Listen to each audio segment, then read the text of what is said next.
welcome you all on behalf of Excellence Forum's ABCD of Accounting. I am CA Sandhya Marathe, and today we have guest speaker CA Abhishek Kothari with over 10 years of experience in statutory audits, taxation, accounts, and finance. And today he is going to deliver us with a good session on GST basics and procedures, and he will answer all your questions. So shall we start our session, Abhishek sir? Yeah, thanks Sandhya for the brief introduction. We welcome you all for this GST refresher session, in which we are going to learn about the registration process for GST. What is GST? Why the same is implemented? What are the taxes in India have been subsumed under GST? And what is input tax credit? And what is the return filing process for GST? So to start with, GST is an indirect taxation, and these are the type of taxes. Let me share my screen.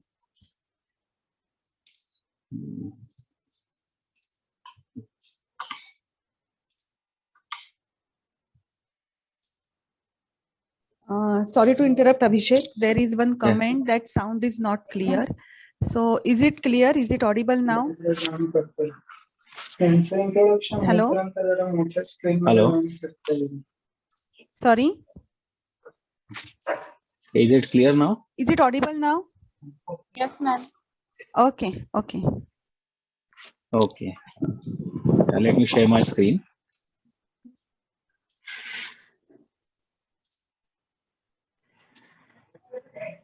Okay. Is it audible to everyone now? Yes, you are audible now. Okay. So basically, taxes. What are the type of taxes? Taxes in India. There are direct and indirect taxes. So income tax is coming under direct tax, and VAT, GST, luxury tax, entertainment tax, all this comes under indirect taxation in India. So with the introduction of GST in 2017, all the indirect taxes, most of the indirect taxes have subsumed or merged under one tax called as GST. So we are going to learn about GST. India has seen many phases of taxation since independence. Sandhya, can you mute all the attendees in this? So once they have some queries, they can raise their hand. So we.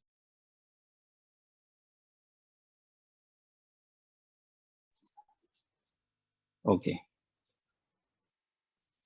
I request to all the attendees is to mute yourself, and whenever you have query, you can raise the hand and sir will answer the queries. We will ask you to unmute and you can ask the query. Alternatively, you can put your query in the chat box.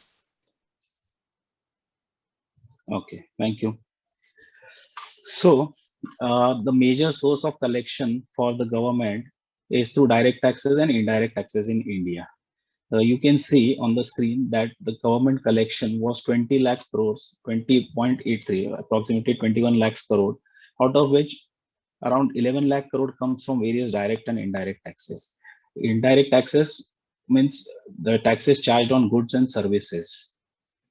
So this money is. Sorry to interrupt. There is one query that sound is not clear. Abhishek, can you please take your mic to near to you? Is it audible now? Is it audible?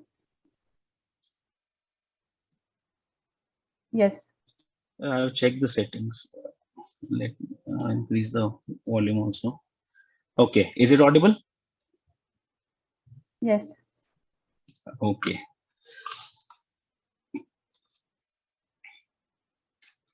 So the government of India has empowered with the constitution to levy these taxes to the local authorities. So what are the hierarchies of the government?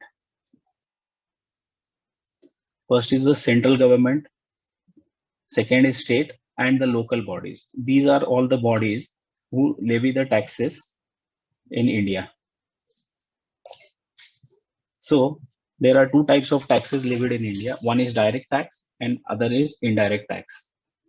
Direct taxes are those taxes which are collected directly from the taxpayers, means which is charged on the income earned by the taxpayer, like income tax, corporation tax, and wealth tax. And indirect tax are the taxes which are directly taxed on the goods or services or commodities what we purchase from the daily market, from the market, and these are charged to everyone. There is no differentiation on the basis of income what we see under direct taxes. So in indirect taxes, taxes for everybody, whether it is a rich or poor, for everyone it is the same. So with the introduction of GST, what is GST? GST is tax on goods and services. It is a destination based tax which is charged on the consumption of goods and services. Destination based tax is means where the goods or services are consumed, and it will be levied from the stage of its manufacture up to the stage of its consumption. Means on every step, on every transfer, it is taxed. And this tax is charged on the additional value addition at every steps. GST is a tax which combines various indirect taxes charged by central, state, and local government.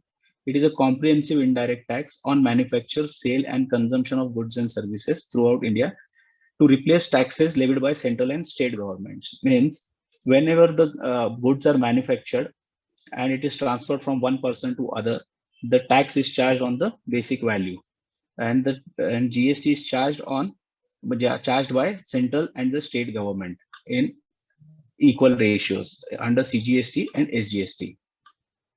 And what is mean by destination based tax? The tax would accrue to taxing authority which has jurisdiction over the place of consumption, which is also termed as place of supply. Suppose if you are consuming the goods in the state of Maharashtra, tax will be collected in the state of Maharashtra. This is called as destination based tax. And what all services and goods comes under GST? All the services and all the goods except petroleum crude, high speed diesel, motor spirits, liquor, which and other, and this commonly known as petrol, it is out of the purview of GST as of now.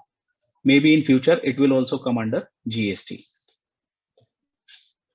So what were the taxes earlier which were charged by the government of India?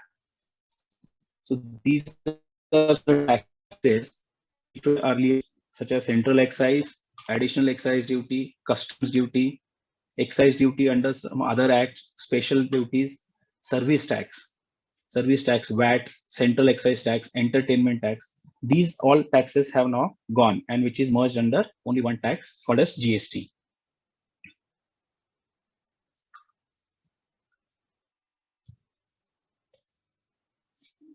So this is the model has been devised for charging GST on various products and services: IGST, SGST, CGST, and UGST. What is mean by IGST? IGST stands for integrated taxes. It is charged on interstate supplies. Means from one state to another state, if the goods are transferred, then we charge IGST. And CGST and SGST charged for intrastate supplies and services. Intrastate supply of goods and services means it is charged when the goods are consumed or supplied in the same state. Suppose for sale in state of Maharashtra from a person manufacturing or selling the goods from Maharashtra. Means Maharashtra to Maharashtra, if you are selling the goods, the taxes will be charged under GST will be CGST and SGST according to the rates applicable to the particular product. And similarly, for Maharashtra state to some other state, suppose for Gujarat state, charge IGST. And if we supply for union territories like Dadra, Nagar Haveli, and other 7 union territories in India, then UTGST is charged.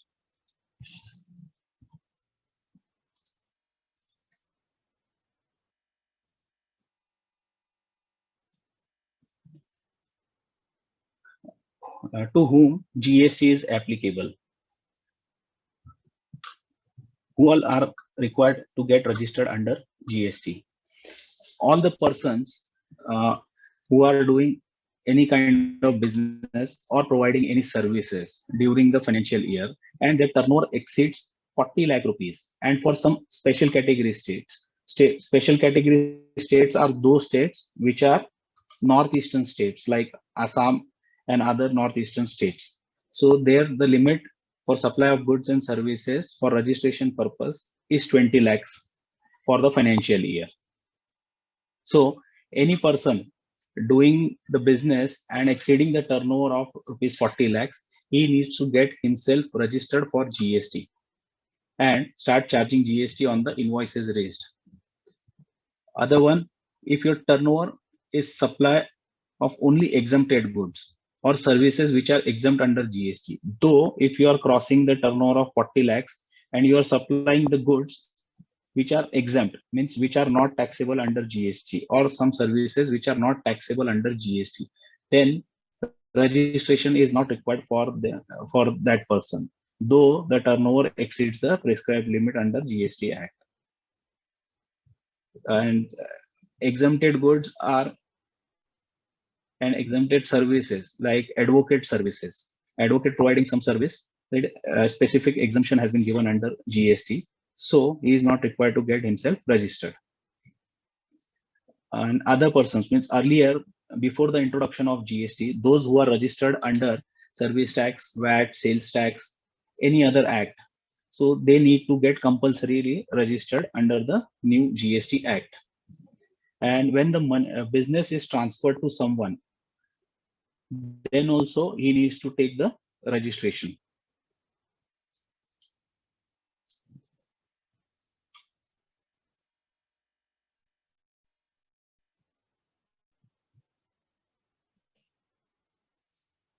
Next, any person making any interstate supplies, then also he needs to get himself registered under GST.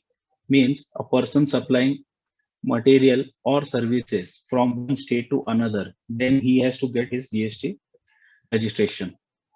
Casual taxable person needs to get himself registered is casual taxable person. Who is a casual taxable person? Casual taxable person is a person who occasionally supply goods to a territory where GST is applicable, but he does not have any fixed place of business. Suppose the person is in Maharashtra and he is supplying in the state of Andhra Pradesh, and he does not have his fixed place of business in that state. Then, and he occasionally supplies or provides services in that other state. And he has a casual taxable person, and he needs to get himself registered under GST. Non-resident taxable person and casual taxable person has to get himself registered by depositing the amount of GST first on the basis of an estimation. Then he can get himself registered as a casual taxable person. Other one who needs to get registered is non-resident taxable person. When a non-resident occasionally supply goods or services in the territory where GST applies, but he does have a fixed place of business in India. Same like casual person who is not having the fixed place of business, and an NRI or a non-resident taxable person who also does not have a fixed place in India also needs to get himself registered under GST Act. And whatever the services or the goods he is providing, he needs to charge GST on that as per the applicable law. And those persons who are paying tax under reverse charge mechanism. What is reverse charge mechanism? Reverse charge mechanism means tax has to be paid by the recipient of service or goods. Means those who are receiving the services is the person paying the tax on the services received, not the one who is supplying. And what we have seen, all the persons who are supplying goods or providing service need to charge GST.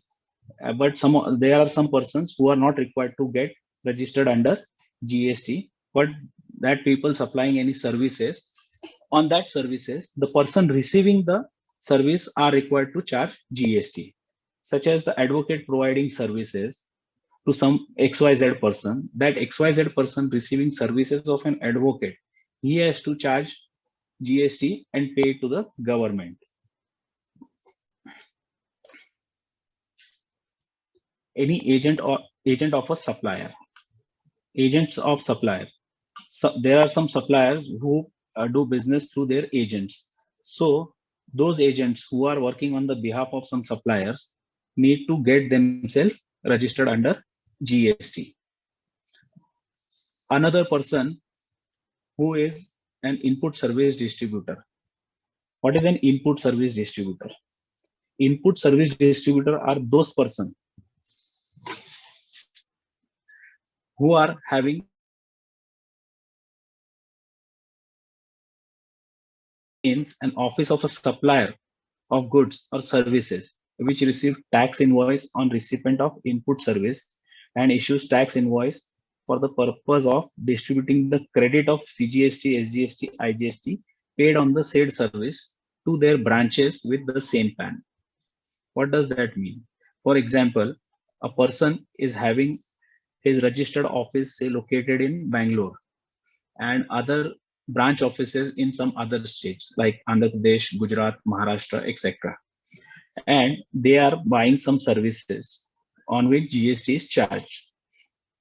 And that services is utilized by all their offices, including the branch office, head office. So in that case, the input service distributor head office claims the IGST and transfers it to the branches on the basis of services utilized.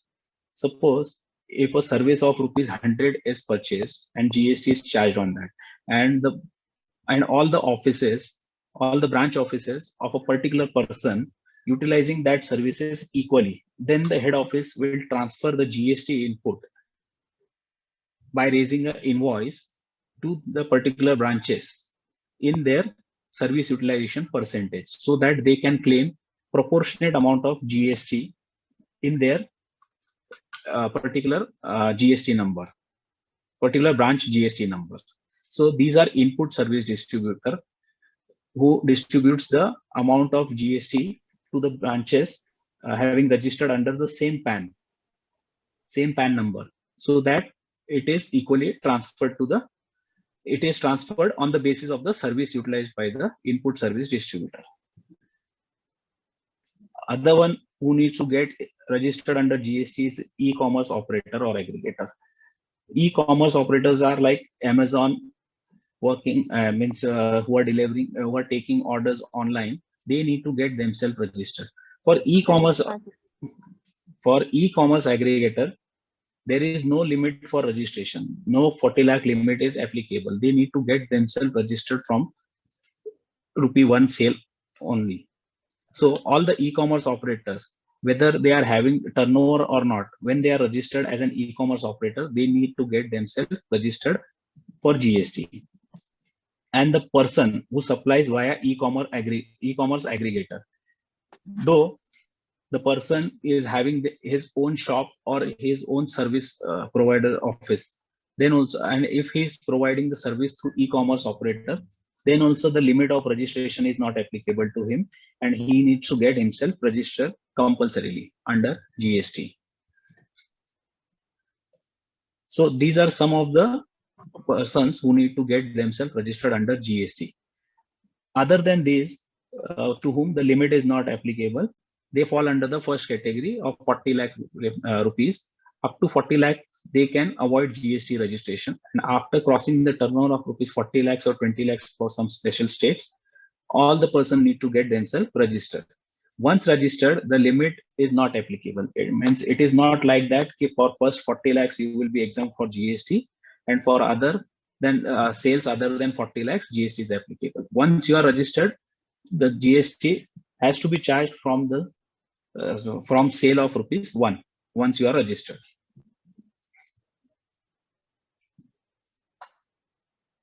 Next is the registration process. Unlike other acts earlier, where we used to provide all the documents in hard copies to the registration office or to the required sales tax office or excise office.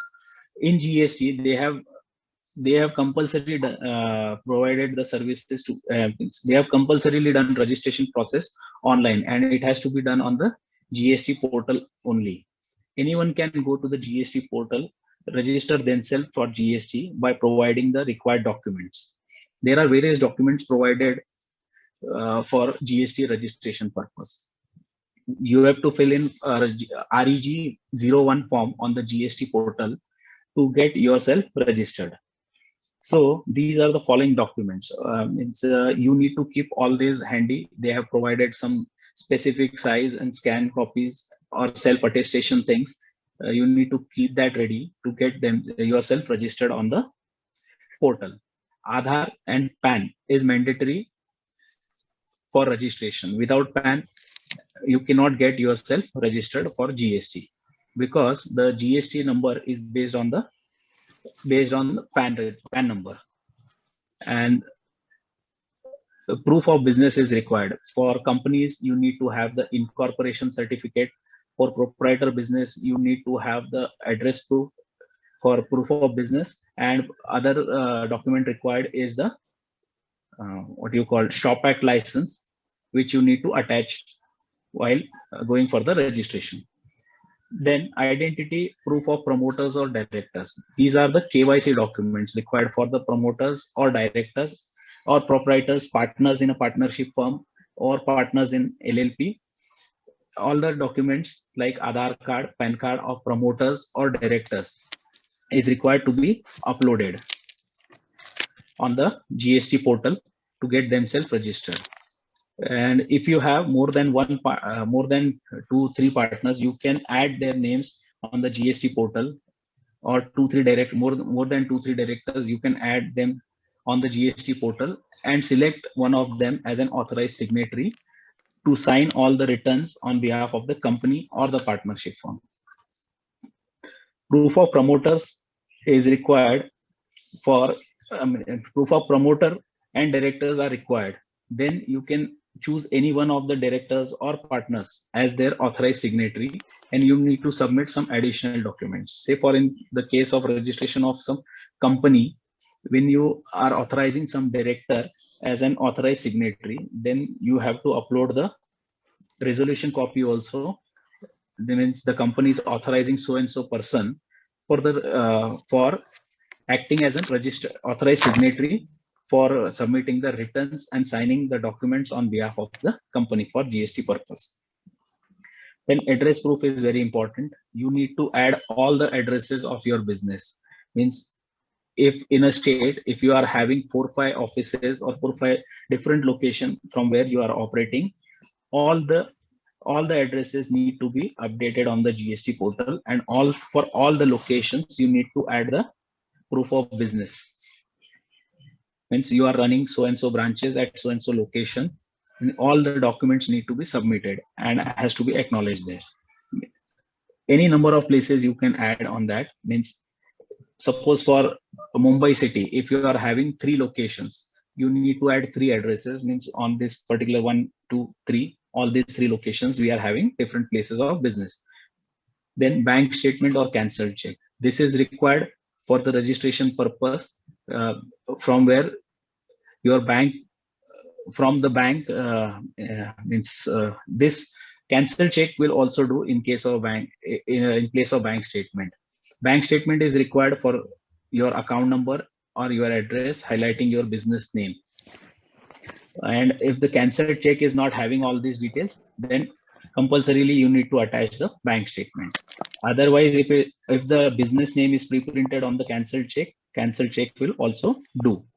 Digital signature is another requirement. Digital signature is required for parties other than proprietor. So if you are a proprietor, then you can go with the OTP registration also. For that, Aadhaar is compulsory. And for other registrations, for like company registration, LLP registrations, digital signature is compulsorily required. Digital signature of the directors, who is the director or the partner who is authorized, need to have themselves registered there. and their DSC has to be updated on the portal. Only after registering the digital signature, you will be able to submit the documents online. Letter of authorization we have already discussed, and the board resolution for authorized signatory. This is required in case of directors, and a resolution copy or the consent letter is also required in case of partners. If you are going for registration of a partnership firm, then a resolution copy is required. And if you are having the rented premises on which you have to take the GST registration, then rent agreement is also required to be attached. Otherwise, a consent letter from the owner of the property is required for the use of premises for business purpose. So these are the documents required for registration. Once all the documents are in place and is uploaded properly and are visible on the website properly, then registration takes approximately 3 to 5 days. Any question regarding registration? You can type in the chat box if there is any question regarding the registration.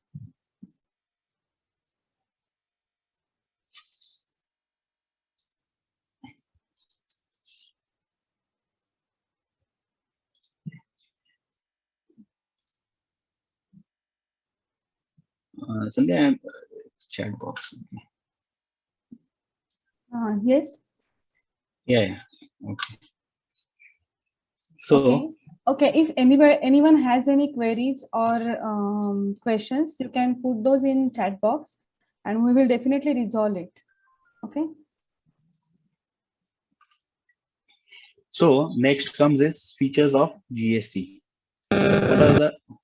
What are the features of GST? First feature is dual taxation. What is dual taxation? As we have seen, there are four types of taxes under GST: IGST, CGST, SGST, and UTGST. So dual taxation means taxation which is charged by the central government and the state government. So GST has two components. While we're charging GST, two components are there to be mentioned on the invoice. One is levied by center and the other is by state.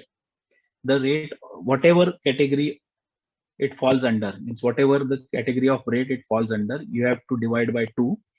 50% will go to central and 50% will go to state. Suppose if a product is taxable at 18% GST, then in invoice while mentioning, you have to mention 9% as CGST and 9% as SGST. So this is called dual taxation. Rates of central GST and state GST has been approved appropriately. The two taxes has to be paid separately. And while making the payment also for GST, you have to pay the GST amount appropriately under the respective heads. Second feature of GST is input tax credit. What is input tax credit? This we'll see in coming slides in detail. Input tax credit means credit of taxes paid is allowed against the output liability to be paid, allowed as a set off against the output liability to be paid. And in this, you have you can take the credit of IGST also.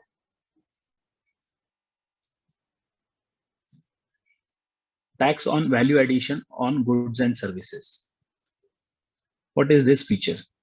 Earlier, tax is also charged on tax. Means suppose if a goods are sold at ₹100 and the tax rate is 5%, so the value of goods becomes 105, and one selling to the other person, he used to if he sells that particular goods of 105 rupees at a cost of 120 rupees, he used to charge tax on 120 rupees without taking the input paid earlier.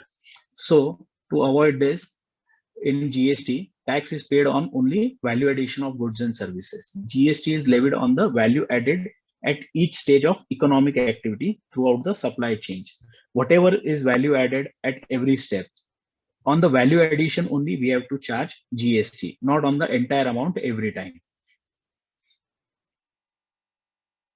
Fourth feature is simple compliance. As you must be seeing that there are a lot of queries regarding GST, but day by day it is becoming very simpler and simpler. And once all are in one place, means proper accounting, proper documentation, proper invoicing, timely filing of return, timely payment of GST, then the compliance will be very simple for GST. Standard rates. GST has been bought in India on the concept of bringing a standard rate for all the products. Currently, we are having 5-6 rate of GST, and earlier we used to have more rate of GST for this. But day by day, they are bringing all the products under same rate, and might be in future we see that only 2 or 3 GST rates will be there for all the products all the products and services which we are having. Mitigation of cascading effect of tax. Cascading effect of tax. GST will mitigate cascading effect of taxation. That is, now there will not be any tax on tax like earlier, where VAT used to be charged on basic plus excise duty amount. As we see earlier, if we charge for a manufacturer, he used to charge excise duty, VAT, and everything on a particular product produced. So 100 plus excise duty. On that, we used to charge VAT. But in GST, we charge only on the basic amount of particular product. So it is not a tax on tax. This is called as mitigation of cascading effect. If you keep on charging taxes on taxes without any value addition, the cost of the product will keep on increasing. So these are some of the features of GST.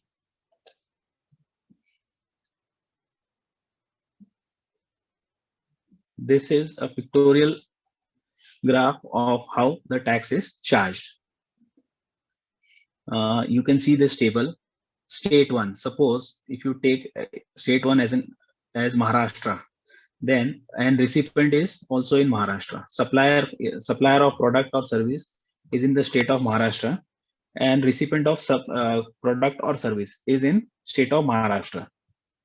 Then while preparing the invoice, you need to charge CGST plus SGST in equal ratio.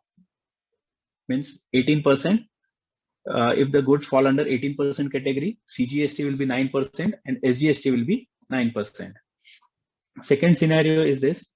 First is this, state to state. Same state, if you are means producing and selling, then SGST, CGST. From state 1 to state 2. Suppose seller is from Maharashtra and buyer is from Gujarat. Then you need to charge IGST on that. IGST, and if the product is falling under 18% category, then IGST is charged at 18%. State 1, state to union territory, then IGST. Union territory 1 to union territory. This is UGST, UTGST, UTSGST. If you are selling from union territory to union territory, then UTGST and UTSGST. And if you are selling to foreign countries, foreign territories, from anywhere, whether it is from state or union territory, you have to charge IGST on this.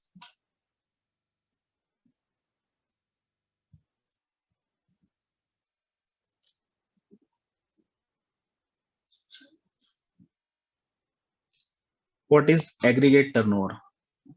As we have seen, there are some limits specified for registration purpose. So how to arrive at that limit? So to arrive at that limit, you have to see the aggregate turnover. What is aggregate turnover?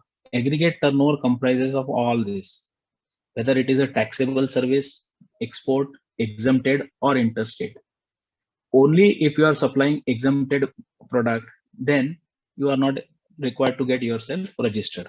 If you are supplying taxable products and exempted, then you need to consider both this turnover for the purpose of calculating 40 lakhs limit for GST registration purpose. Whether it is an interstate supply, export of goods, anything, any kind of service, any kind of material sale, any kind of supply, all falls under turnover thing. So aggregate turnover means the aggregate value of all taxable supplies, exempt supplies, export of goods and or services and interstate supplies of person having the same PAN to be computed on all India basis. All India basis means interstate supplies, and the amount of tax charged on that has to be excluded for computing the aggregate turnover.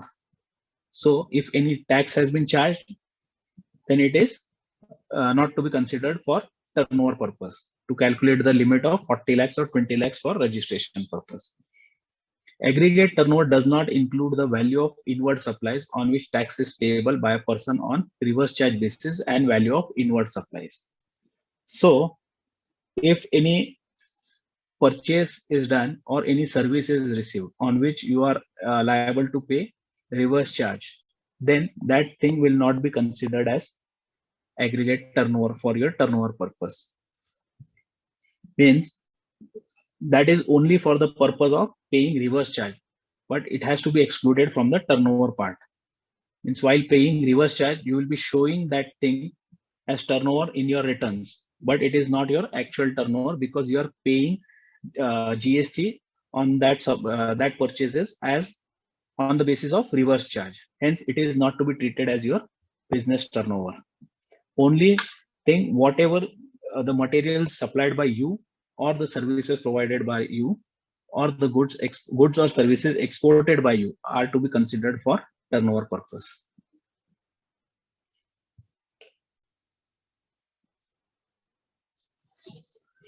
Levy and collection of taxes.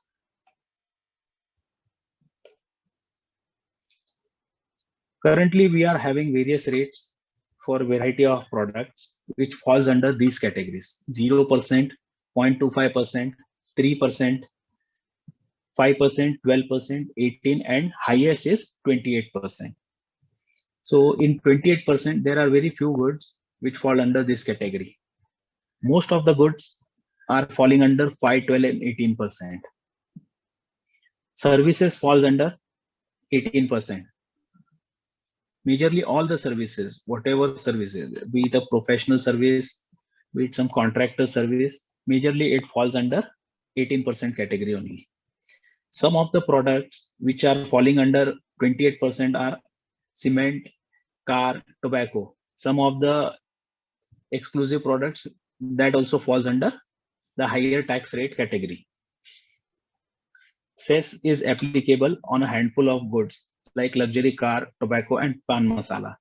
Cess is something which is charged for, which has been levied by the government at a specific percentage for a period of 5 years from the introduction of GST. Means GST has been introduced on 1st July 2017.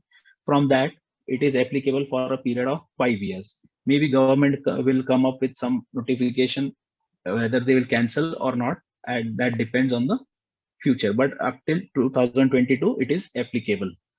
So this cess is charged on some luxury products like car, tobacco, and pan masala. On all other products, cess is not applicable. This cess has been charged for the compensation purpose to the state government. Whatever loss they are facing because of the implementation of GST will be compensated through this compensation cess. 0% rate is applicable to export or SEZ supplies made to SEZ. SEZs are special economic zone. These are particular area which have defined as a special economic zone by the government. And if you are supplying some product to SEZs, then there is no tax, or it is falling under zero rate tax. Means the tax, it is taxable, the product is taxable, but at zero rates. It means there is no tax on that product. You have to to charge zero rate of tax, the product has to be supplied to a particular SEZ or it has to be exported. Export can be done in two fashions, by charging GST and claiming refund, or you can get the bond and supply at zero rate.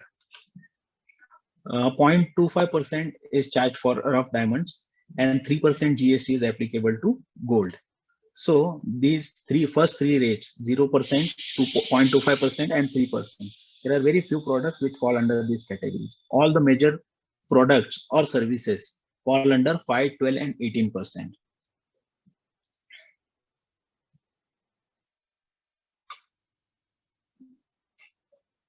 Levy and collection.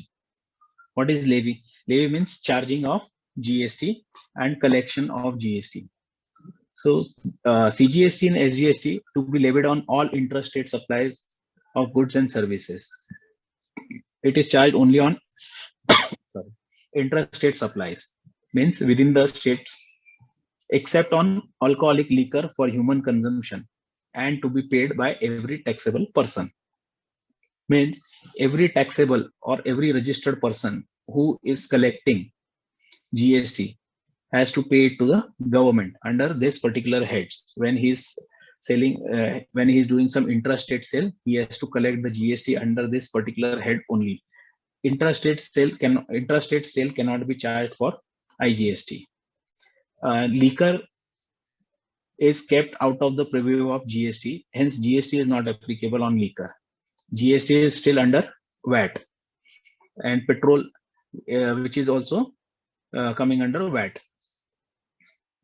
Value of supply to be determined as per Section 15 of CGST Act. Value of taxable supplies. What is value of supply? Value of supply means the price at which you are selling. Means suppose a material is sold for a price of rupees 1,000, then GST has to be charged on that 1,000 rupees. So 1,000 is the value of supply. Third is any supply received by a registered person from an unregistered person. The GST, CGST and SGST on such supply will be paid by the recipient of such supply, and all the provisions of this act shall apply to such recipient as if he is the person liable to pay tax. What does this mean? This means tax to be paid on reverse charge basis. There are some limits given, or some services or some products has been defined under the act on which amount has to be paid on reverse charge basis. For example, if I am taking services from some advocate, advocates are not required to get themselves registered. But while they are raising the bill on a particular person, so this comes under compulsory reverse charge service. So the person receiving such services from any advocate, he has to pay GST on the service amount paid to the advocate. Suppose an advocate raises a bill of rupees 1 lakh for ABC Limited, then ABC Limited has to pay GST on that 1 lakh rupees under reverse charge basis. Though definitely they can take the input of that payment as it is their own purchase. CGST shall be levied on supply of petroleum crude, high-speed diesel, motor spirit, commonly known as petrol. As of now, these things and petrol are under VAT. They are not covered under GST. Natural gas and aviation turbine fuel with effect from such date as may be notified by the central government on the recommendation of GST Council. Though they have given recommendation to cover this petroleum products also under GST, but till date they have not taken this product under GST. They are still under VAT. So any sale for petrol, crude oil, no GST is charged, only VAT is charged. Exempt supplies, non-taxable supplies, and zero-rated supplies. What are exempt supplies? Exempt supplies means any goods or services which attracts nil rate of tax, not zero. It is nil, means it is not taxable. These products are particularly exempt, or which may be exempt from tax under Section 11 or Section 6 of IGST Acts. There are some products which are specifically categorized under exempt supplies, so on which no GST is charged.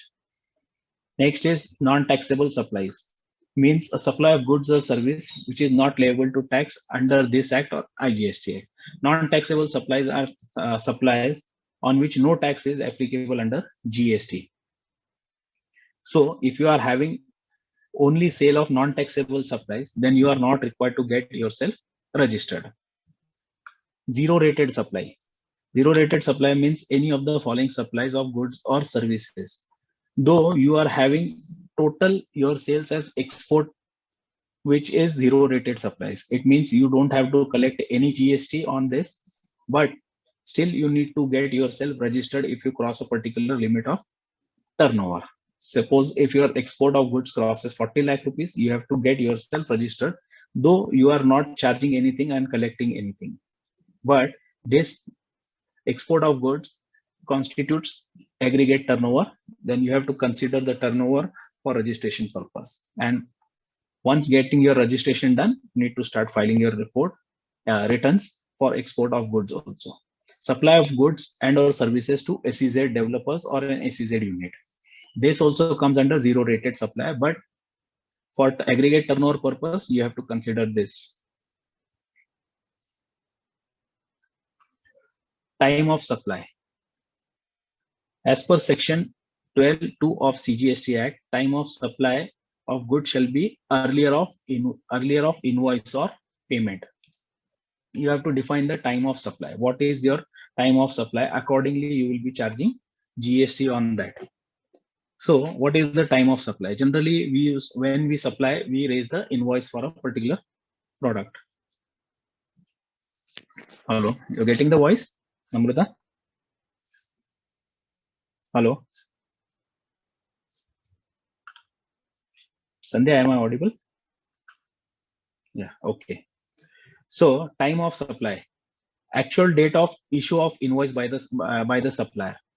What do we do? Whenever we sell, we raise an invoice on the particular buyer. So that is treated as an actual date of supply. Due date, what should be the due date of issue of invoice by the supplier? The supply involves movement. It's time of removal of goods for supply. It cannot happen that you raise an invoice today and you will supply the material next year. So there is no sale. Then it will not be treated as your sale. So generally we raise invoice when we supply particular product on a particular date. Continuous supply. It's date of issue of statement. Some of the products need to be supplied continuously, like we supply some goods through pipeline. So on timely basis, we issue a statement that we have supplied this much and we will start raising the bills. This sales on approval basis. Earlier of time at which it becomes known that the supply has taken place or not, or within 6 months from the date of removal. Supply is on approval basis. Means at the time of supply, we came to know that the supply has taken place and we approve that. And we raise an invoice for a particular period of time. Say suppose for 15 days, this supply has been done, and we raise period on this, we raise invoice on approval basis for a particular period of time. Other cases, delivery of goods or making available to the recipient. Means once the goods are delivered, that depends on the terms of your supply. Whatever the terms has been agreed as per the purchase order, you will be raising the invoices. And notified categories of supplier, time to be specified by rules, means as per the terms agreed with the buyer, or date on which payment is entered in the books of accounts. Suppose if there is a terms that on advance payment only we'll be recognizing your sale. So once the payment is received, we will raise the invoice, and that will be the time of supply of goods. Means before receiving of payment, you will not be supplying the goods or any of the services, whichever has been agreed. So once the payment is received, then only it will be treated as sale, and date on which payment is credited to the supplier's bank account. So time of supply depends on the terms agreed as per the purchase order or as per the agreement done for providing some services. And only if you receive some advance for a particular project, then it has to be treated purely as an advance. The supplier shall issue a receipt voucher and not a tax invoice, unless until the sale has to be done against advance. That amount has to be treated as advance only, not a payment for the supply of goods or services. Any questions till now?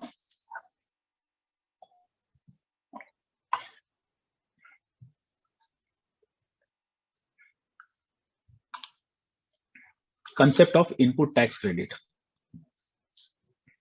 What is input tax credit? Can anybody type what is input tax credit?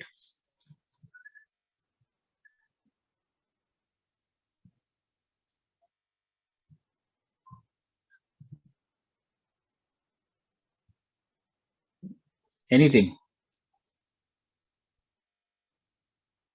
What is mean by input tax? By reading this, what do you understand?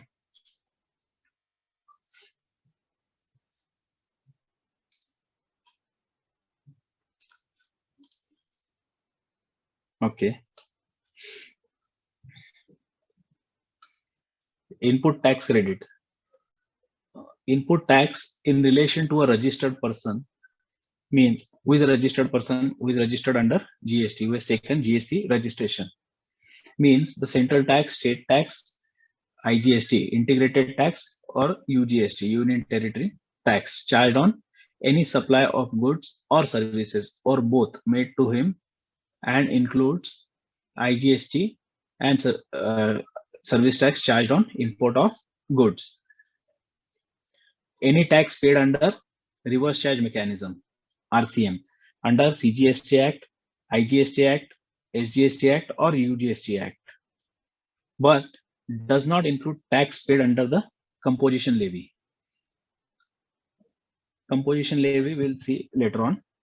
So any tax paid on purchase of a particular product or goods or any services, then that is eligible for input tax with certain conditions. So what are that conditions? Conditions we'll see in the coming slides. So input tax is available when we buy something or we procure some, we receive some services, and the provider of service or supplier of goods charges tax on that. We are eligible to take input and utilize that input against our output liability. What does that mean? That means if you are charging GST on your sales, suppose if you are having a sale of rupees 1 lakh and you are charging 18% GST on that under CGST, SGST, or IGST, whichever head, and you are buying something and you are paying tax on that under any head, CGST, SGST, or IGST. So that input can be utilized for payment of your output liability of your 1 lakh sale. So that is available as an input tax credit, which can be set off, and the balance amount of tax need to be paid to the government account. But it does not include taxes paid under the composition levy. Some of the dealers, GST registered dealers, are registered under composition schemes. What is composition scheme? Composition scheme has been given by the government, under which a particularly less amount of tax has been charged. So whatever you are buying from a composition dealer and he is charging tax under composition scheme, then you are not eligible for input on that composition levy. So that amount of input will not be available to you. It will be your cost of that purchase. It is to be noted that credit of input tax would be available subject to specific conditions and restrictions and to specific persons being registered person. So with some conditions, you can avail the input tax credit on your particular purchase or procurement of some services, which can be utilized against your output liability. So what are that and how it is utilized? GST has derived a system where you can utilize your input tax. कैसे use कर सकते हैं उसे? जो भी input आपने लिया हो. Input credit is extended to interstate supplies also. Means IGST का भी input हमें मिल सकता है. And how we can utilize that? Credit utilization has to be done in this sequence only. So first, if there is IGST liability, CGST liability, and SGST, means you are liable to pay tax under all these heads, and you are liable to take credit under all these heads. So agar credit liya hai, so this is the sequence in which you can utilize that. Means if you have IGST, CGST and SGST output liability, and input is also there. So if the input of IGST is more, so first you can utilize that IGST for payment of all these things, SGST, CGST, IGST, 1, 1, 1. Then also if there is balance, it will be available in your credit ledger. If not, then you can utilize credit available in some other head. Means if you are having CGST liability, then you can first utilize IGST, then CGST.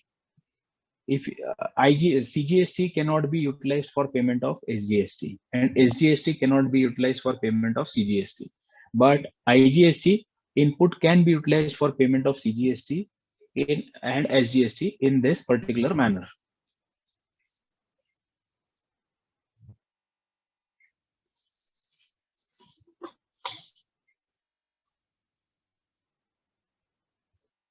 Any question in utilization of input tax credit?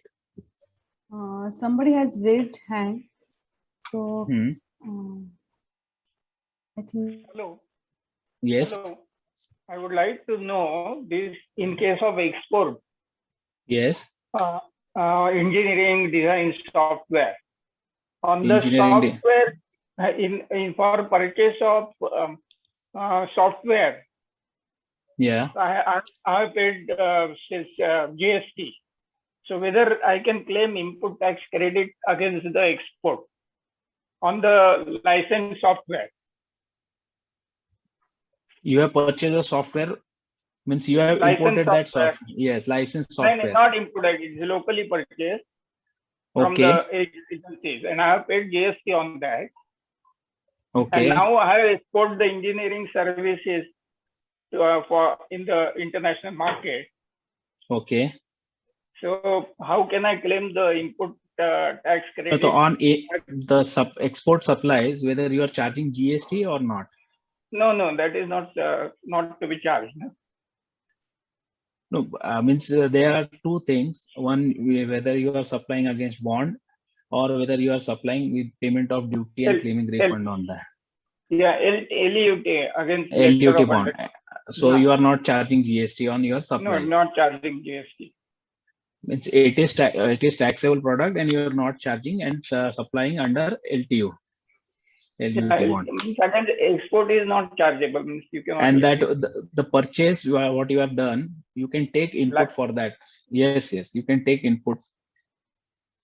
No, but how can I claim the refund of that GST which I have paid on licensed software?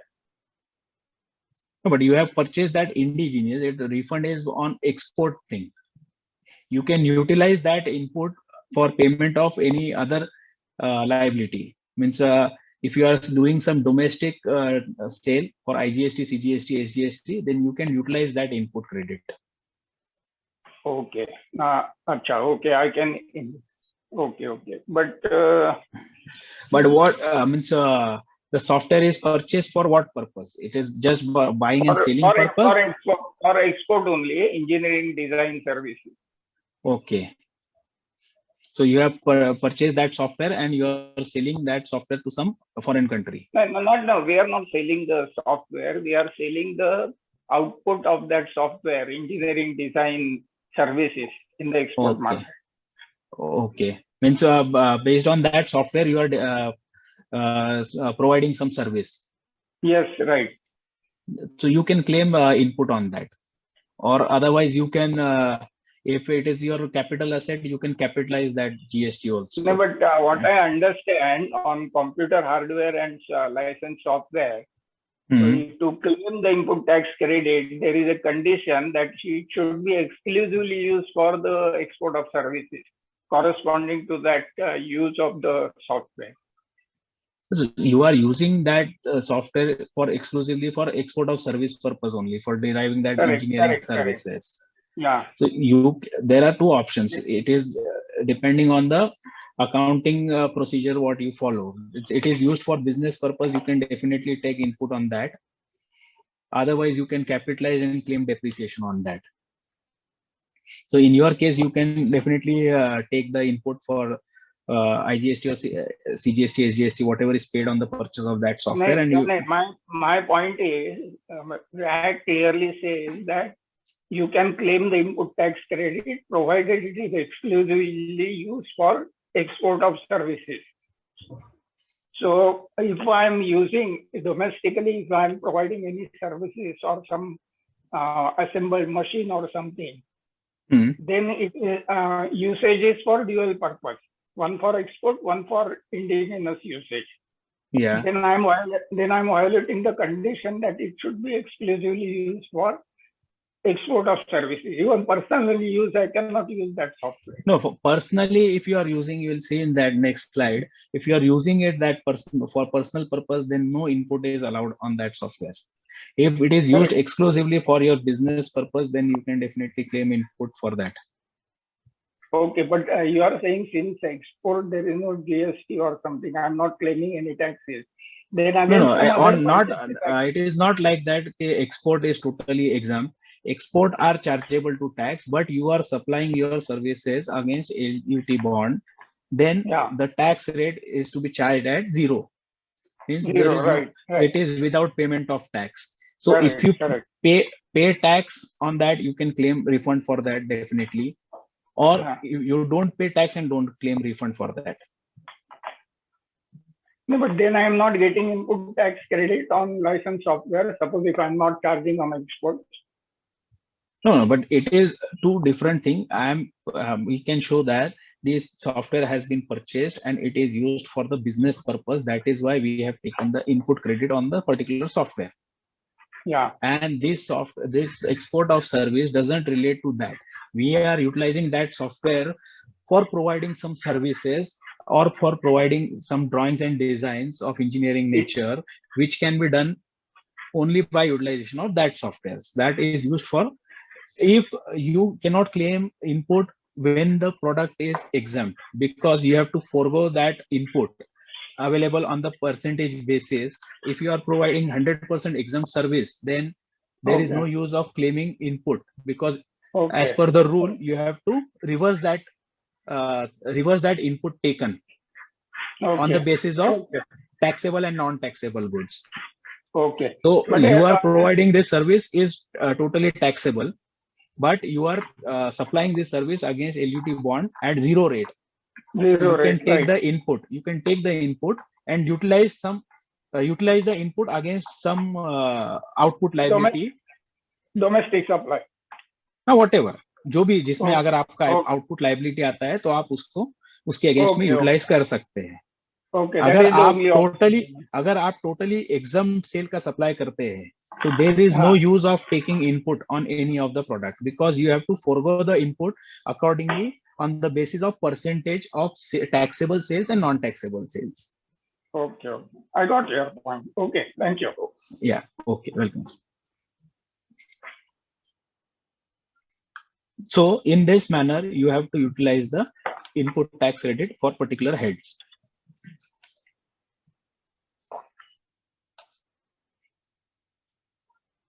So what are the conditions for availment of ITC by a registered taxable person? There has to be a tax invoice or a debit note by a registered supplier or any. Sorry to interrupt, Abhishek. There is some comment that is error. Error. What is this error? Namrata, what is the error? So, aren't you able to hear? Is the speaker not audible?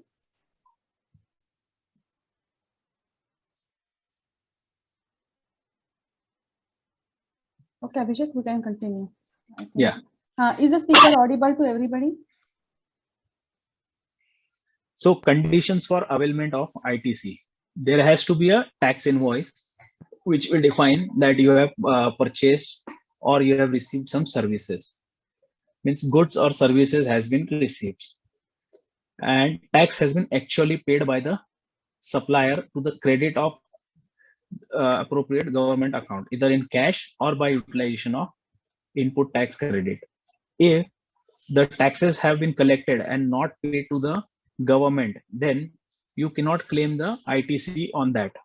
So you must be aware that it is reflected in GSTR 2B. Once it is reflected there, then only you can claim the input for that particular invoice. Otherwise, you need to follow up with your supplier to file their return, and he should have furnished all his monthly or quarterly return, so that it will be easy for you to claim input tax credit. If the supplier is not paying his taxes, means even after collecting from you, he's not paying the taxes and not filing his return, you will not be eligible to claim input tax credit. Though if you are though you are having all the documents, invoices, payment acknowledgement, everything, but if the supplier has not filed the return, you will not be able to claim the ITC. What are the conditions for availment of ITC by a registered taxable person? So credit only upon receipt of last lot or installment in case of goods received in lots or installments. Means once the transaction is complete, then only the supplier of particular goods or service will file his return upon completion of the transaction. So once he files the things, he uploaded his invoice details against your particular GST number, then only you will be able to claim the input tax credit. Goods deemed to be received by taxable person when the supplier delivers the goods to the recipient or any other person on the directions provided by person to the supplier. Means you have given some instruction to the supplier to deliver the particular product at a particular location or to provide the service at a particular location. Then only you will, once it is delivered and once the transaction is completed and all the documents are in place, whether the invoice has been generated or not, once this is complete, then only you will be able to take the input tax credit. There are some exceptions in case of goods being directly sent to job worker. Means it is directly sent to job worker when the job worker does the job and completed the transaction and sends back the material, then you will be eligible to take input of that particular transaction.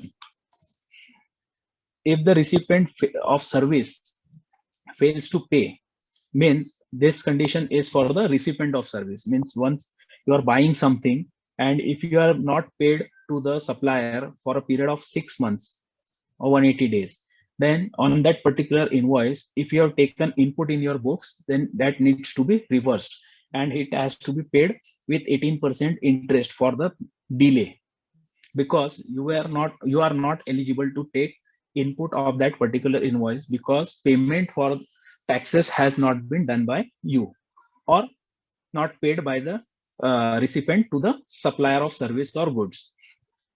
But in that case, you will be eligible to take input only after payment of your liability to the supplier. Even though the supplier of goods or services had paid his taxes on that particular invoices and filed the returns, then also you will not be eligible because you have not paid to the supplier. Once you discharge your liability, you make your payment to the supplier, then again you can take the input of that invoice. But till that time, you have to reverse that input already taken.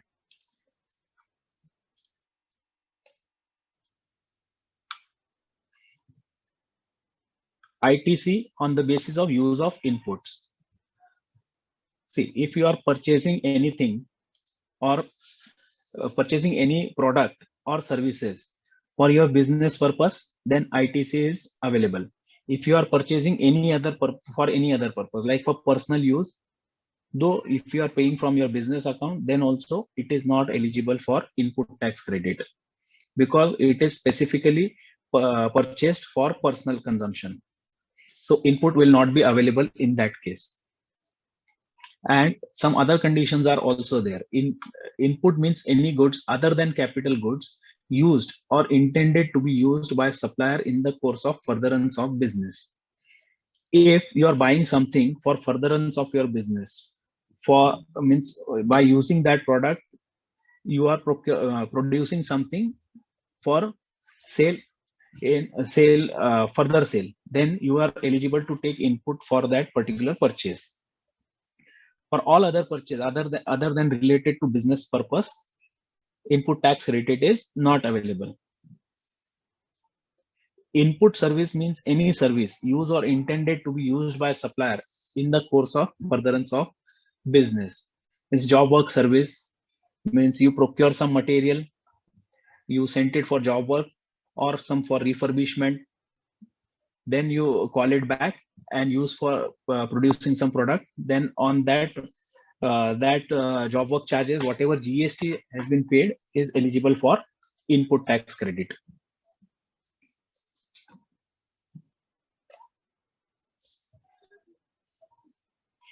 ITC on the basis of use of inputs. See, this is the usability charge. Use of input tax credit. For taxable supplies, ITC is available. For zero rated supplies, like export done on zero rated basis, ITC is available. For non-taxable supplies, if you are providing only non-taxable services, exempt supplies or nil rated supplies, then ITC will not be available, because ITC has to be reversed on proportionate basis. Suppose this is 100 and this is this two part is 100 rupees and this is 50 rupees. Total sales is 150. Then the input has to be divided in this 150 ratio, and the input taken for this 50 has to be reversed. And if you are providing only non-taxable supplies, exempt supplies and nil rated supplies, then ITC will not be available for you. Restrictions on ITC. There are some products on which ITC is not available. For example, motor vehicle. If you purchase some vehicle, even for your business, then also ITC is not available on that particular thing. ITC on motor vehicle is only available if you are using it for transportation of goods, transportation of passengers, or providing any conveyance, like in case of like the showroom owners who are procuring the vehicle and selling, then ITC is available on motor vehicle to them. Otherwise, if a company buys any vehicle for its director or for its employees or for any person in the company, then ITC on such vehicle is not available. So there are some restrictions given on which ITC cannot be claimed. Another such restrictions is when you create some immovable assets.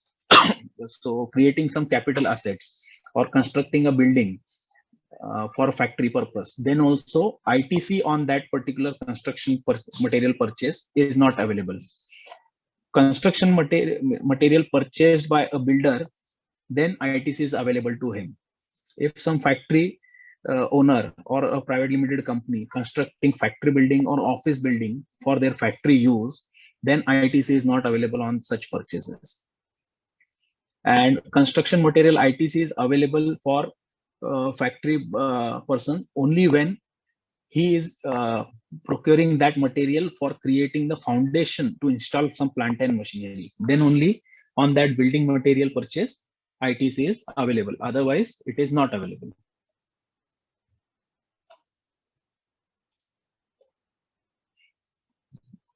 Hello. Hello. Yes. Yes. Suppose the inputs are devoted to development, some R&D activities or some development of instrument or apparatus, and it doesn't materialize into sale, and ultimately it has to be scrapped. And on the scrap, you have to reverse. You have to reverse that ITC. ITC is not applicable. Anything lost, scrapped, or discarded, whatever ITC is claimed on that, it has to be reversed. The scrap sale, you don't charge GST. No, anything material, any material purchased and ITC claimed on that, whether it is scrapped in future or discarded or lost in fire, ITC claimed on such product has to be reversed. Okay. Yeah. So these are some of the items on which the ITC is not available.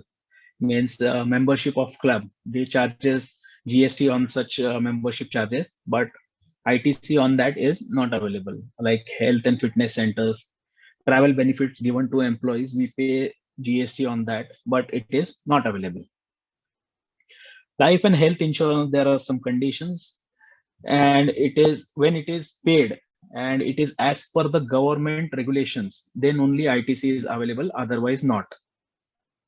Means it is compulsorily, if you have to take insurance as per the applicable law of the land, then only ITC is available, otherwise ITC on such insurance policy is not available to anyone. Outdoor catering service, these all services falls under composition levy, hence ITC on such services is not applicable, not available.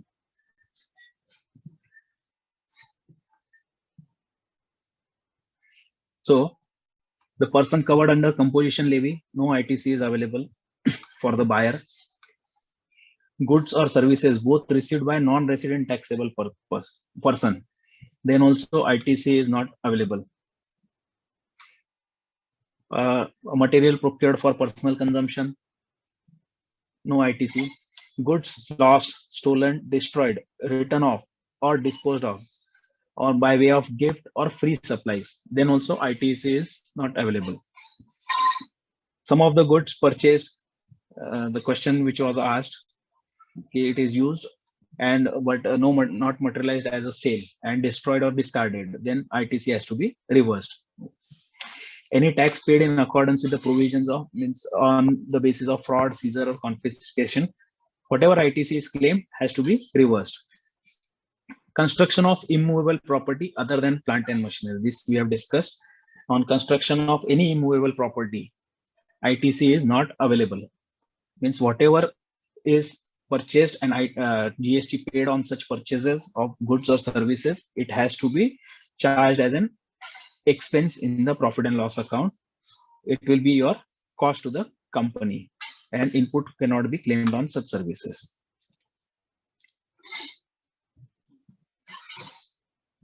ITC in respect of goods sent for job work means received back or directly supplied from job workers premises within 1 year, input is available, and 3 years for capital goods to be sent. If this period is crossed, then ITC on such thing is not available.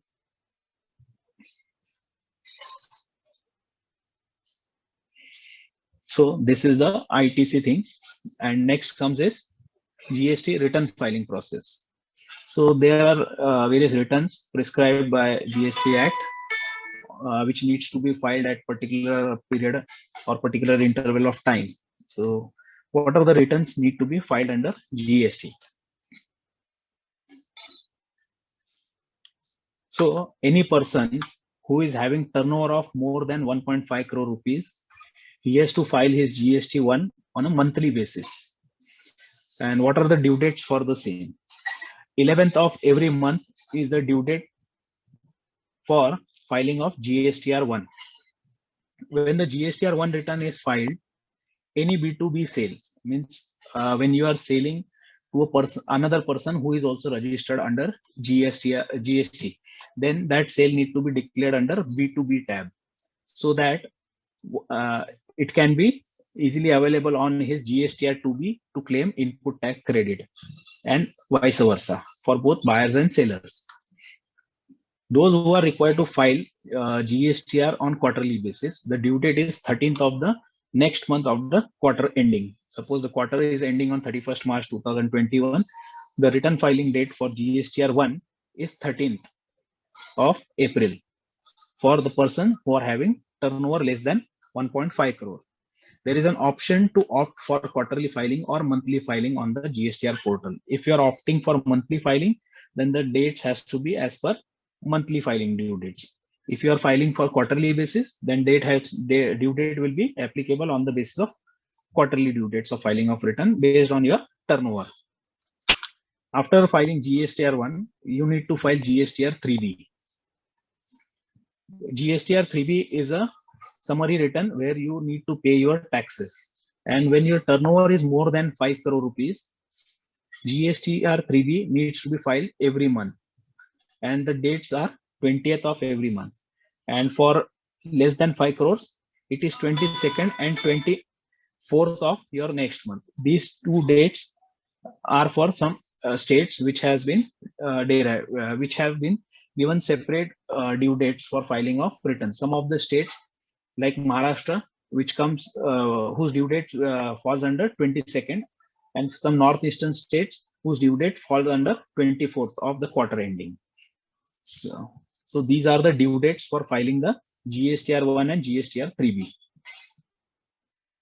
And the liability has to be paid on these dates, 20th, 22nd, 20th and 22nd. So those who are filing GSTR 3B on these dates, the liability has to be paid till that. Without paying the output liability, GSTR 3B cannot be filed or uploaded on the GSTR portal. What is this return? This return signifies the tax liability of supplier of the supplies affected during the previous month. GSTR 1. What is mentioned in GSTR 1? GSTR 1, we provide the details of supplies made during the particular month or particular quarter. Suppose if you are filing for fourth quarter, GSTR 1 will have the details of sales affected during the fourth quarter. Or if you are filing for monthly, then the previous months. Means if you are filing for the month of March in April, then the return GSTR 1 details will contain the details of sales executed in the month of March. It needs to be filed before, up to or before 11th of every month in relation to supplies affected during the previous month. Means, for example, statement of all outward supply made during the month, outward supply and sales made during the month of November 2020 needs to be filed by 11th December 2020. There are various tabs in which you have to mention all the details like B2B sales, B2C sales, export sales. Any amendment if you have to do, you can do it in GSTR 1. Means if you have filed some wrong statements in previous months, you can update in the next month statements. You can update that particular detail.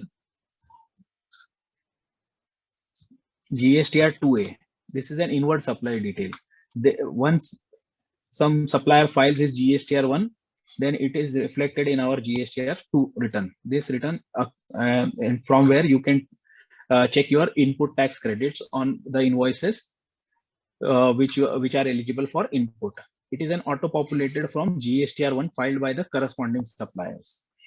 Only when it is available in 2A, you can claim inward supply, ITC on that inward purchases.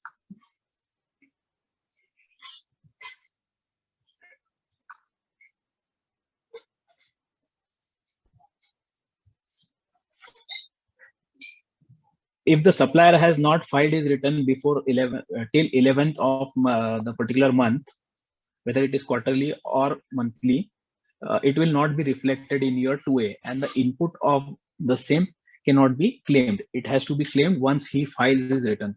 If he files his return on 12th of the next month, then the input will be taken in the subsequent month. GSTR 3B, it is a consolidated return. Like in GSTR 1, you have to provide all the invoice-wise detail. It is a 3B is a consolidated return where you just need to put your sales amount and the taxes collected on that amount, which will be your outward supplies liability. Once GSTR 1 is timely filed, means the seller's GST, means your GST is filed on time, GSTR 1, this is auto-populated in the 3B return. And inward supplies is also auto-populated from 2A in ITC tab, so that you can check and avail the ITC on that particular thing. These are the tabs available there: outward supplies, ITC availed, and the difference amount of tax to be paid. Taxes can be paid by utilizing your ITC or by paying the paying cash. If there is excess ITC, you can utilize that towards payment of your output liability. If the ITC amount is short, the difference need to be paid in cash through cash ledger, and payment has to be made till 20th of every month, and for quarterly filers it is 22nd for every month. Return filing after these dates will attract late fees, which needs to be paid in next month while you file the return. Some of the important points which you need to keep in your mind while filing the return. Every registered person has to furnish return, though it is a nil return. Whether it is tax, whether there is some output liability or not, you have to file the return. There is zero sales, zero liability, but you are registered, you need to file a nil return. Submission has to be online only. No manual return is allowed. You cannot submit your return on paper. It has to be online only. Return to be filed even if there is no business activity during the period. That is nil return.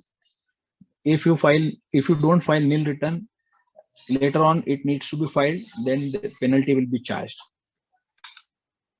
Error or omission may be rectified, but no revision of returns. Error or omissions, whatever error you have done in the previous return can be rectified in the next return, but previous returns cannot be revised.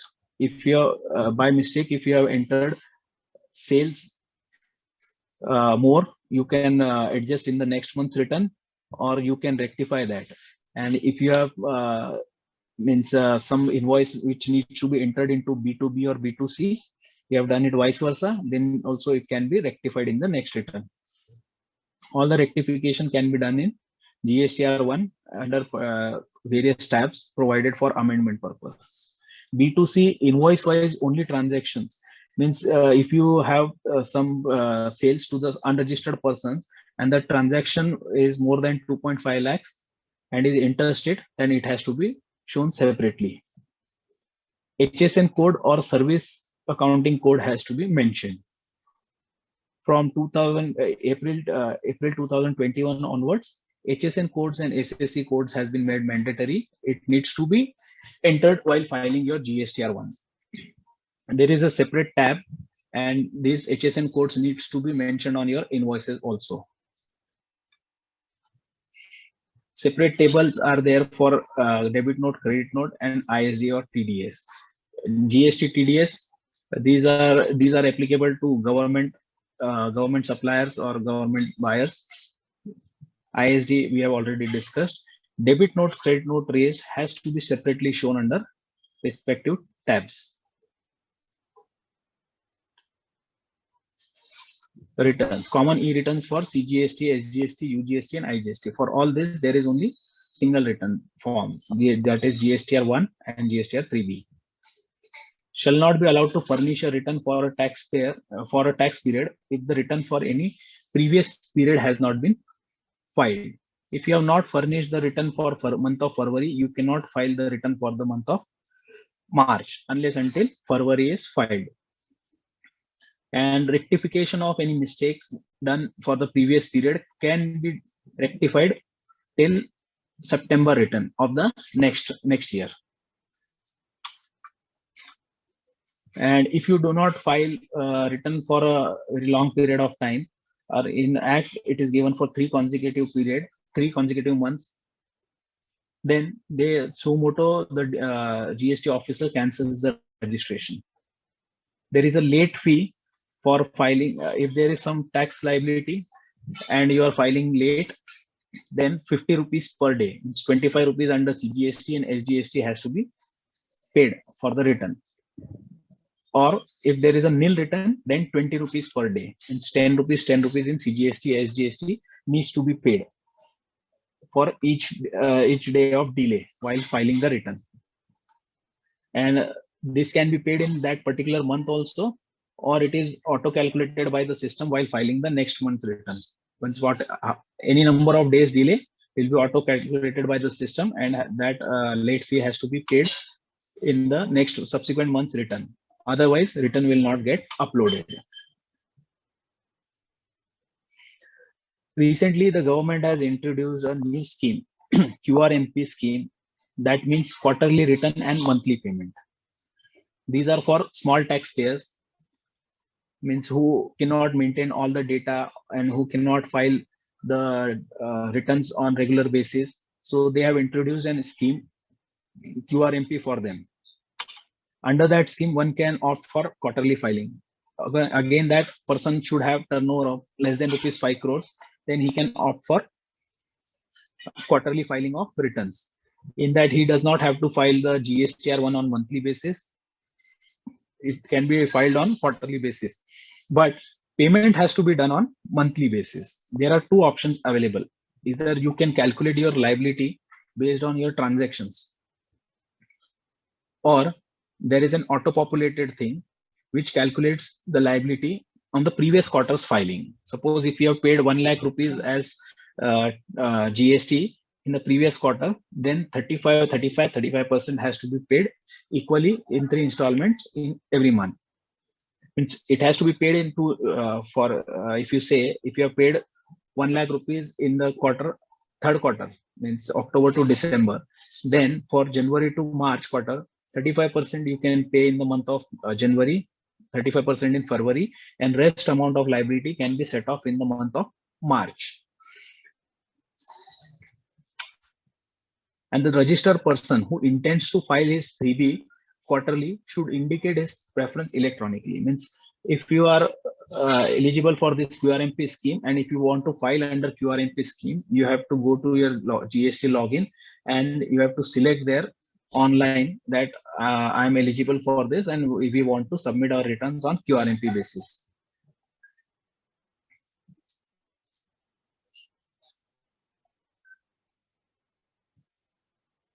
These are the states for whom various dates have been derived. For quarterly filers, these are the dates notified by the government. For Chhattisgarh, Madhya Pradesh, Gujarat, and all these states, the due date is 22nd of the next month for filing 3B on quarterly basis.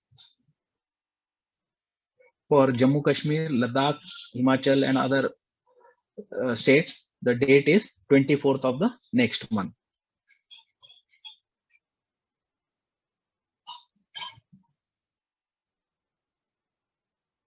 So this is the scheme. A registered person with an aggregate turnover of 1.5 crore who has furnished Form GSTR1 quarterly in the current financial year, then he can file on quarterly basis. This is deemed option for them.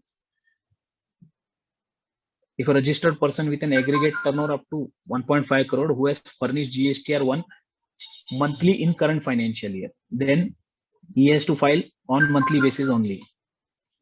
And the turnover aggregate turnover exceeding 1.5 crore and up to 1.5 crore to up to 5 crore in the preceding financial year, then he can opt for quarterly returns. And in this, the person who is filing on monthly basis can change their default option to 3B on quarterly basis. There were some dates notified for current year also. They have notified the dates, so they can change their preference from monthly to quarterly filing.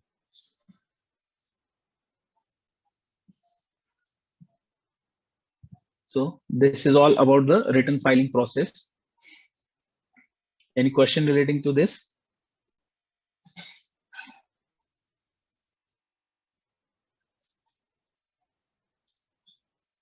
If you have any question, you can type in the chat box also. Or you can unmute yourself and ask also. So let us know if you have any questions.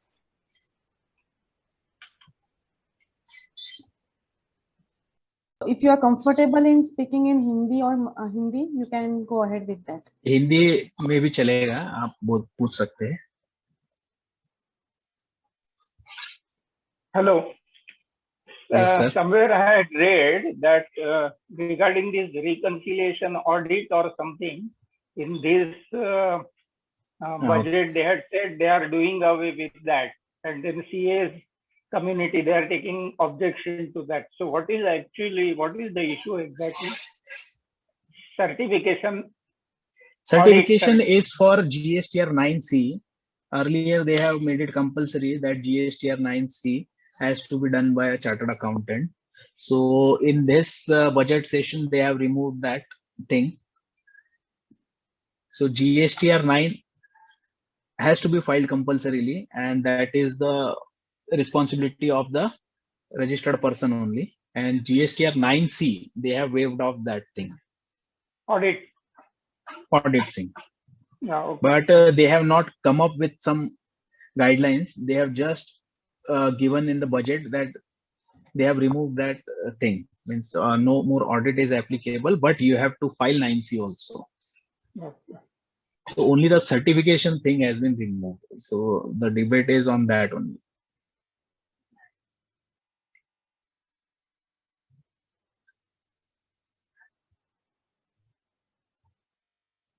GST return dates are changes not means.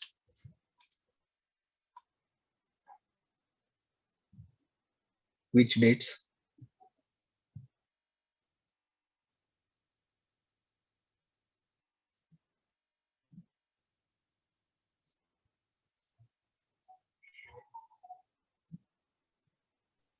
Ma'am, can you please elaborate your question so that it will be easier Which to dates answer? are not changed? Hello Yes. Yes. हाँ actually अभी lockdown चल रहा है तो बोल रहे कि जो हम जीएसटी भर रहे हैं 20 डेट को मंथली तो हाँ। वो डेट बढ़ाने के लिए बोल रहे हैं तो डेट चेंज होगा या नहीं होगा हम और वो कैसे अभी तक तो कुछ भी नहीं हुआ है, और ऑलरेडी जो डेट्स थे अभी मार्च के रिटर्न के, that have already crossed, means due dates are over abhi. As of now there is no such notification or no such information regarding the change or extension of any dates. Okay, thank you. Yeah.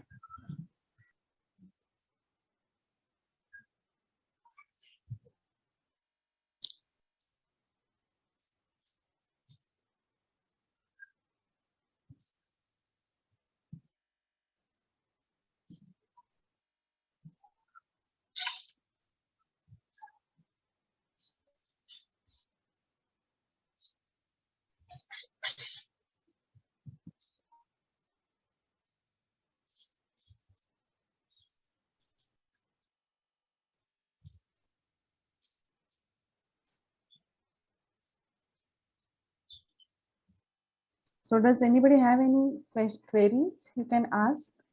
You can either type in the chat box or you can unmute yourself and ask the questions.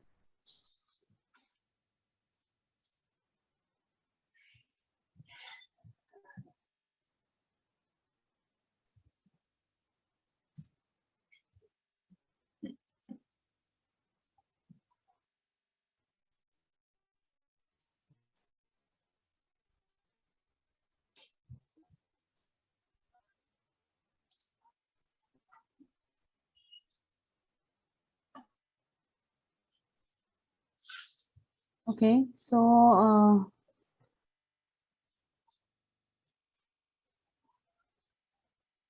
if you want I to think get no other queries. sorry. I think no other pending questions or queries. Okay, so if you want to have access to more such workshops, and we also have some courses on GST and other accounting related part. So if you want to access to that, you can follow us on Facebook, Instagram, and also you can like and subscribe to our YouTube channel. I am putting the links to that in the chat box, so you can visit that. I'm sure that you will definitely like it.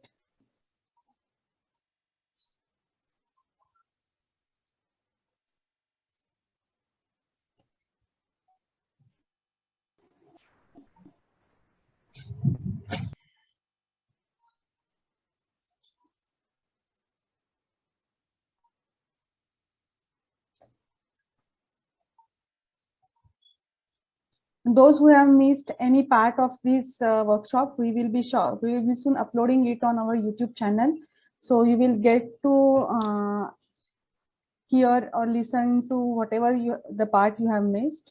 So for alerts and all other things, you can please like and subscribe our YouTube channel, follow us on Facebook and Instagram. Let us know how was the session in the comment box. Please drop your comments about the session.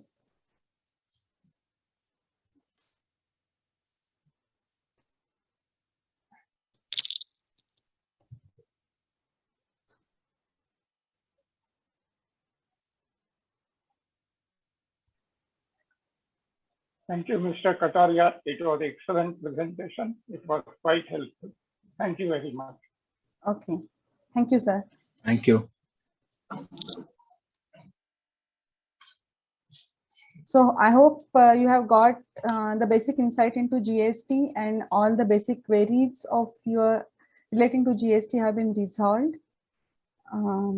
So let us know your comments, and please like and follow us on Facebook, Insta, and YouTube.